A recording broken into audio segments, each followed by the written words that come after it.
नमस्कार प्यारे विद्यार्थियों। संविधान सभा का अधिवेशन, संविधान सभा की बैठक स्टार्ट हो चुकी थी 9 दिसंबर 1946 को। और सारे जितने भी प्रारंभ के महत्वपूर्ण कार्य थे, सभापति का चुनाव करना था, प्रक्रिया नियम समिति बनानी थी, वो सारा काम हो चुका था। और अब बारी थी एक ऐसे प्रस्ताव को लेकर आने की जो कि संविधान सभा के सदस्यों के सामने उन लक्ष्यों को, उन आदर्शों को, उन योजनाओं को प्रस्तुत करता जिस पर कार्य करते हुए एक बेहतरीन प्रकार के कॉन्स्टिट्यूशन का निर्माण करना था।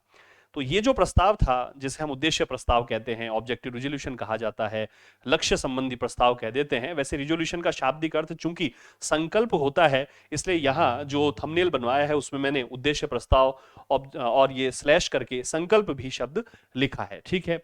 तो 12 दिसंबर को ये उद्देश्य प्रस्ताव आ रहा था, लेकिन संविधान सभा के स्थायी अध्यक्ष डॉक्टर राजेंद्र प्रसाद जी ने कहा कि कुछ सदस्यों का यह कहना है कि उन्हें इस प्रस्ताव पे विचार करने के लिए पर्याप्त समय नहीं मिला, इसलिए हम चाहते हैं कि ये प्रस्ताव 13 दिसंबर को आए। और 13 दिसंबर 1946 को संविधान सभा में यह प्रस्ताव प्रस्तुत हुआ। 8 बहुत ही बेहतरीन खंड इस प्रस्ताव के थे, 8 आर्टिकल्स कह सकते हैं, 8 पैराग्राफ्स कह सकते हैं।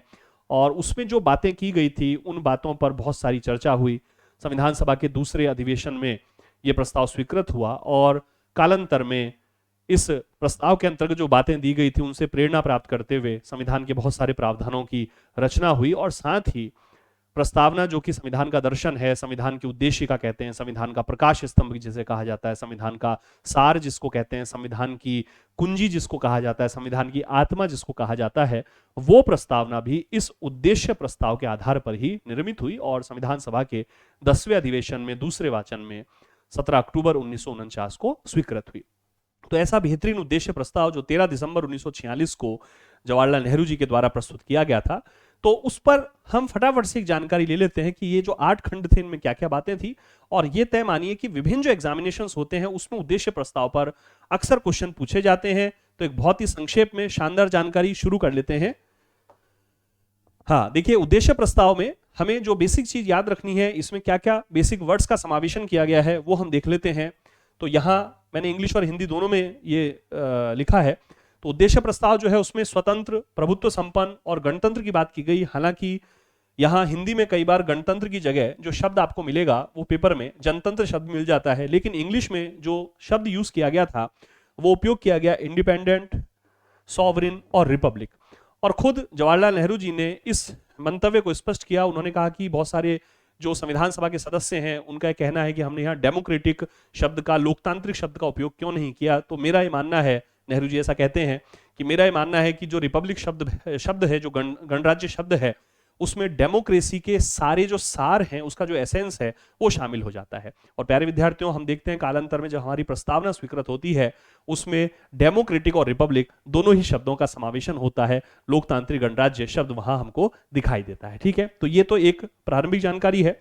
उसके बाद जो सेकंड नंबर है वो ये बताया गया कि क्योंकि देखिए, संविधान सभा जब गठित हुई और संविधान सभा का जब अधिवेशन प्रारंभ हुआ तो हम सभी जानते हैं कि उस समय पर भारत को आजादी नहीं मिली थी। संविधान सभा का 5वें अधिवेशन में भारत को आजादी प्राप्त हुई। तो डेफिनेटली एक आजाद भारत किस प्रकार का होगा, किस तरह के प्रदेश होंगे, इसका भी विवरण हमको उद्देश्य प्रस्ताव में मिलता है, जहां कहा गया कि एक संघ होगा जो कि आज ब्रिटिश भारत और जो देशी रियासतें हैं उनके अंतर्गत और उनके बाहर भी जो क्षेत्र हैं और जो आगे स्वतंत्र भारत में शामिल होना चाहते हैं उन सभी को इसमें शामिल किया जा सकेगा। तो एक बहुत ही महत्वपूर्ण लाइन इसमें रखी गई। और साथ ही इस लाइन को आगे बढ़ाते हुए ये भी इसमें बात की गई कि उपरोक्त जो सभी प्रदेश हैं उनको उनकी वर्तमान या बाद में निश्चित होने वाली जो सीमा है उसके अनुसार एक स्वाधीन इकाई या प्रदेश का दर्जा दिया जाएगा और संघ को सौंपे गए अधिकारों के अलावा वे अन्य सभी अधिकारों को प्राप्त करेंगे। यहां प्यारे विद्यार्थियों में एक बहुत ही महत्वपूर्ण बिंदु पर आपका ध्यान आकर्षित करना चाहूंगा। कैबिनेट मिशन की जो योजना आई थी और जो उद्देश्य प्रस्ताव का ये जो दस्तावेज है, इसके अंतर्गत जो बात की गई थी उसमें प्रारंभ में जिस प्रकार के संघ की कल्पना की गई थी उसमें प्रांतों के लिए बहुत महत्वपूर्ण शक्तियां या प्रांतों को अधिक महत्वपूर्ण शक्तियां दिए जाने की कवायद की गई थी, क्योंकि प्रांतीय स्वायत्तता राष्ट्रीय आंदोलन में लगातार एक मांग की जा रही थी और हम एक ऐसे संघ का निर्माण करना चाहते थे जहां भारत की विविधता को पर्याप्त संरक्षण मिल सके, पर्याप्त पहचान मिल सके, स्वायत्तता मिल सके। लेकिन जैसे जैसे संविधान सभा की कार्रवाई आगे बढ़ती गई, देश का राजनीतिक सामाजिक वातावरण जो है बदलता चला गया, तो ये महसूस हुआ कि प्रांतों की स्वायत्तता बड़ी महत्वपूर्ण चीज है, वो हम डेफिनेटली देंगे, लेकिन एक मजबूत सशक्त प्रकार का जो केंद्र है वो हमें जरूर बनाना होगा। इसलिए हमने जो संघ का कॉन्सेप्ट यहां प्रस्तुत किया कॉन्स्टिट्यूशन में, उसमें हमने प्रांतों को महत्व तो दिया, लेकिन केंद्र को हमने अधिक मजबूत बनाए रखा, अधिक सशक्त बनाए रखा, और इसीलिए हमने फेडरेशन या फेडरल शब्द के स्थान पर यूनियन ऑफ स्टेट्स जो शब्द है उसको यहां तवज्जो दी, यूनियन शब्द का उपयोग किया। ठीक है, उसके बाद प्यारे विद्यार्थियों, जो 4th नंबर का इसमें आर्टिकल है, ये बहुत ही ज्यादा महत्वपूर्ण माना जाता है, क्योंकि इसमें बताया गया कि जो संप्रभु और स्वतंत्र भारत और उसके जो घटक प्रदेश हैं और शासन के जो सभी अंगों की सारी शक्ति और उनके जो अधिकार हैं वो जनता में निहित होंगे। ये बहुत ही महत्वपूर्ण था, और मैं इसको इसलिए भी महत्वपूर्ण मान रहा हूं कि हमारी जो प्रस्तावना में शब्द आता है हम भारत के लोग, जिससे पता चलता है कि भारत में जो सर्वोच्च शक्ति है, जो प्रभु सत्ता है, जो प्राधिकार है, उसका निवास जो है वो भारत की जनता में है। तो वो जो हम भारत के लोग हैं उसके लिए भी प्रेरणा शक्ति इस 4th नंबर आर्टिकल से हमको मिलती है, जहां कहा गया है कि भारत के जो घटक प्रदेश और शासन के सभी अंगों की सारी शक्ति और अधिकार जनता में निहित होंगे। तो इसको हम लोग लोकप्रिय प्रभुसत्ता या पॉपुलर सॉवरेनिटी का नाम भी दिया करते हैं। ठीक है, तो ये एक बहुत ही महत्वपूर्ण इसका 4th बिंदु है। इसके बाद 5वें बिंदु की तरफ जो हम बढ़ते हैं, उसमें लोकतांत्रिक मूल्यों की, लोकतांत्रिक आदर्शों की बड़ी शानदार विवेचना हुई है। हम देखते हैं इसमें लिखा गया कि भारत के सभी लोगों को विधि और सदाचार के अंतर्गत सामाजिक, आर्थिक और राजनीतिक न्याय। हम जानते हैं कि प्रस्तावना में न्याय को एक बहुत ही महत्वपूर्ण मूल्य के रूप में शामिल किया गया है, और उसमें न्याय के तीनों पक्ष, सामाजिक, आर्थिक, राजनीतिक का समावेशन किया गया है। तो उद्देश्य प्रस्ताव में ये तीनों ही शब्द शामिल थे। इसके अलावा प्रतिष्ठा और अवसर की समता, ये प्रस्तावना में आज भी लाइन शामिल है, प्रतिष्ठा और अवसर की समानता। अच्छा, बढ़िया बात यह है, शानदार, कि ये मूल अधिकारों में भी जो समानता का अधिकार है वहां भी ये व्यवस्था अधिक महत्वपूर्ण रूप से अभिव्यक्त की गई है। इसके अलावा कानून के समक्ष समता, ये हम जानते हैं कि प्रस्तावना में, ये उद्देश्य प्रस्ताव में दिया गया, हालांकि कानून के समक्ष समता जो शब्द है वो बाद में प्रस्तावना में नहीं आया, लेकिन आर्टिकल 14 में फंडामेंटल राइट्स के अंतर्गत जो समानता का अधिकार है, जो राइट टू इक्वेलिटी है, उसमें इक्वेलिटी बिफोर लॉ जो है, कानून के समक्ष समता को शामिल किया गया। तो ये कई बार पेपर में क्वेश्चन पूछ लिया जाता है कि ऐसा कौन सा शब्द है निम्न में से जो उद्देश्य प्रस्ताव में तो था लेकिन प्रस्तावना में नहीं है, या उद्देश्य प्रस्ताव में था और वहां से वो फंडामेंटल राइट में शामिल किया गया। तो हमारे लिए बहुत महत्वपूर्ण जानकारी हो जाएगी। इसके अलावा विचार अभिव्यक्ति, विश्वास, धर्म और उपासना की स्वतंत्रता, ये हम सब जानते हैं कि ये आज भी जो हमारी प्रस्तावना है उसमें भी ये शब्द शामिल है, और उसके अलावा जो स्वतंत्रता का अधिकार है उसमें भी इन बातों की अभिव्यक्ति हमको मिल जाया करती है। इसके अलावा एक बड़ी महत्वपूर्ण इसमें बात दी गई थी व्यवसाय, संघ और कार्य की स्वतंत्रता, जो कि हम व्यवसाय के रूप में तो चलिए स्वतंत्रता को हम जानते हैं, या संघ के रूप में तो स्वतंत्रता को हम लोग जानते हैं कि जो फंडामेंटल राइट्स हैं उसके अंतर्गत स्वतंत्रता के अधिकार में चीज दी गई है। ठीक है, लेकिन प्रस्तावना में ये शब्द अब हमको नहीं दिखते हैं, और एक स्पेशली यहां कार्य की स्वतंत्रता की बात थी जो कि एसोसिएशन एंड एक्शन के रूप में हमको दिखाई पड़ती है। मैं चाहता हूं कि इंग्लिश वर्जन भी इसका आप लोग थोड़ा सा देखते चलें, जिससे कि चीजें और भी ज्यादा हमको क्लियर हो जाती हैं। तो ये एक 5वां बिंदु था जिसमें उन बेहतरीन डेमोक्रेटिक वैल्यूज का संदर्भ दिया गया था जिनको प्रस्तावना में भी महत्वपूर्ण रूप से जगह दी गई, और साथ ही फंडामेंटल राइट्स के चैप्टर में भी जिनको स्थान प्रदान किया गया है। उसके बाद जो 6वां नंबर आर्टिकल है वो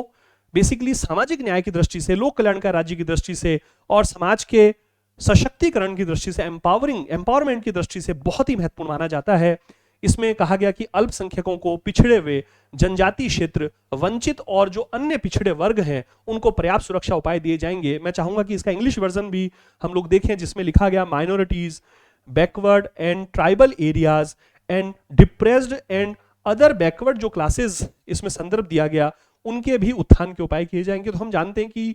फंडामेंटल राइट्स के अंतर्गत ये बहुत ही महत्वपूर्ण व्यवस्था रखी गई है, और जो प्रोटेक्टिव डिस्क्रिमिनेशन और अफर्मेटिव एक्शन है, संरक्षण मूलक विभेद का जो संदर्भ आता है, और जो सकारात्मक कार्यवाही की व्यवस्था है, और जो आरक्षण की नीतियां हैं, और विभिन्न प्रकार के जो लोक कल्याणकारी कार्यक्रम हैं, सामाजिक न्याय को ध्यान में रखते हुए सशक्तिकरण के जो प्रयास हैं, उनके लिए उद्देश्य प्रस्ताव का ये जो 6 नंबर का बिंदु है, 6 नंबर का जो ये पैरा है, ये अत्यधिक महत्वपूर्ण माना जाता है। ठीक है,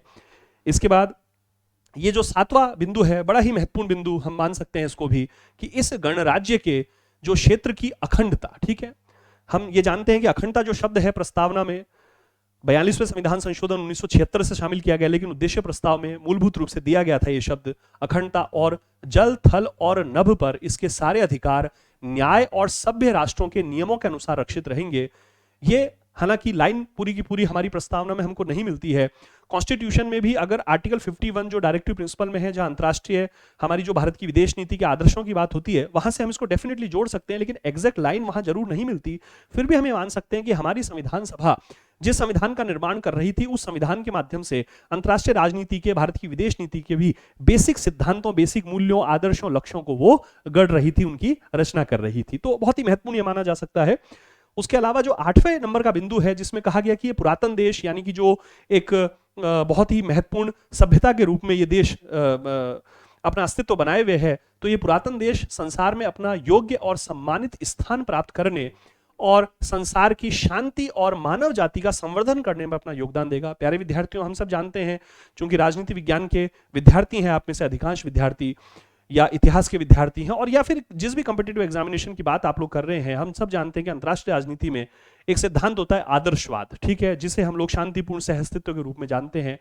तो मैं ये जरूर बताना चाहूंगा कि उद्देश्य प्रस्ताव का जो 7वां और 8वां नंबर बिंदु है, उसे हम जोड़ सकते हैं इंटरनेशनल पॉलिटिक्स का जो आइडियलिज्म का प्रिंसिपल है, जो आदर्शवाद का सिद्धांत है, जो शांतिपूर्ण सहअस्तित्व की बात करता है, जो अंतर्राष्ट्रीय कानूनों के सम्मान की बात करता है, जो अंतर्राष्ट्रीय संगठनों में आस्था बनाए रखने की बात करता है। तो भारतीय संविधान का ये जो उद्देश्य प्रस्ताव है, आप देख पा रहे होंगे कि कितना महत्वपूर्ण है कि इस उद्देश्य प्रस्ताव के माध्यम से भारत की संविधान सभा के सदस्यों को संविधान सभा के पहले ही अधिवेशन में यह ज्ञात हो गया कि आगामी दिनों में जब तक ये संविधान सभा संचालित होगी, जब तक संविधान सभा के अधिवेशन चलेंगे और राष्ट्र में जिस प्रकार की भी परिस्थितियां बदलती रहेंगी, हमें एक बेहतरीन प्रकार का, एक सर्वसमावेशी प्रकार का कॉन्स्टिट्यूशन निर्मित करना है, जो भारत की विशालकाय विविधता को स्थान प्रदान करेगा, जिसमें भारत की डेमोक्रेसी और भारत की डेमोक्रेटिक रिपब्लिक जो पॉलिटी है वो अपना उत्थान करेगी, वो इसमें संरक्षण प्राप्त करेगी, और भारत के सभी जो जन सामान्य है उन सबका वेलफेयर, उनके लिए सोशल जस्टिस इसमें प्राप्त हो सकेगा, सशक्तिकरण हो सकेगा। और साथ ही साथ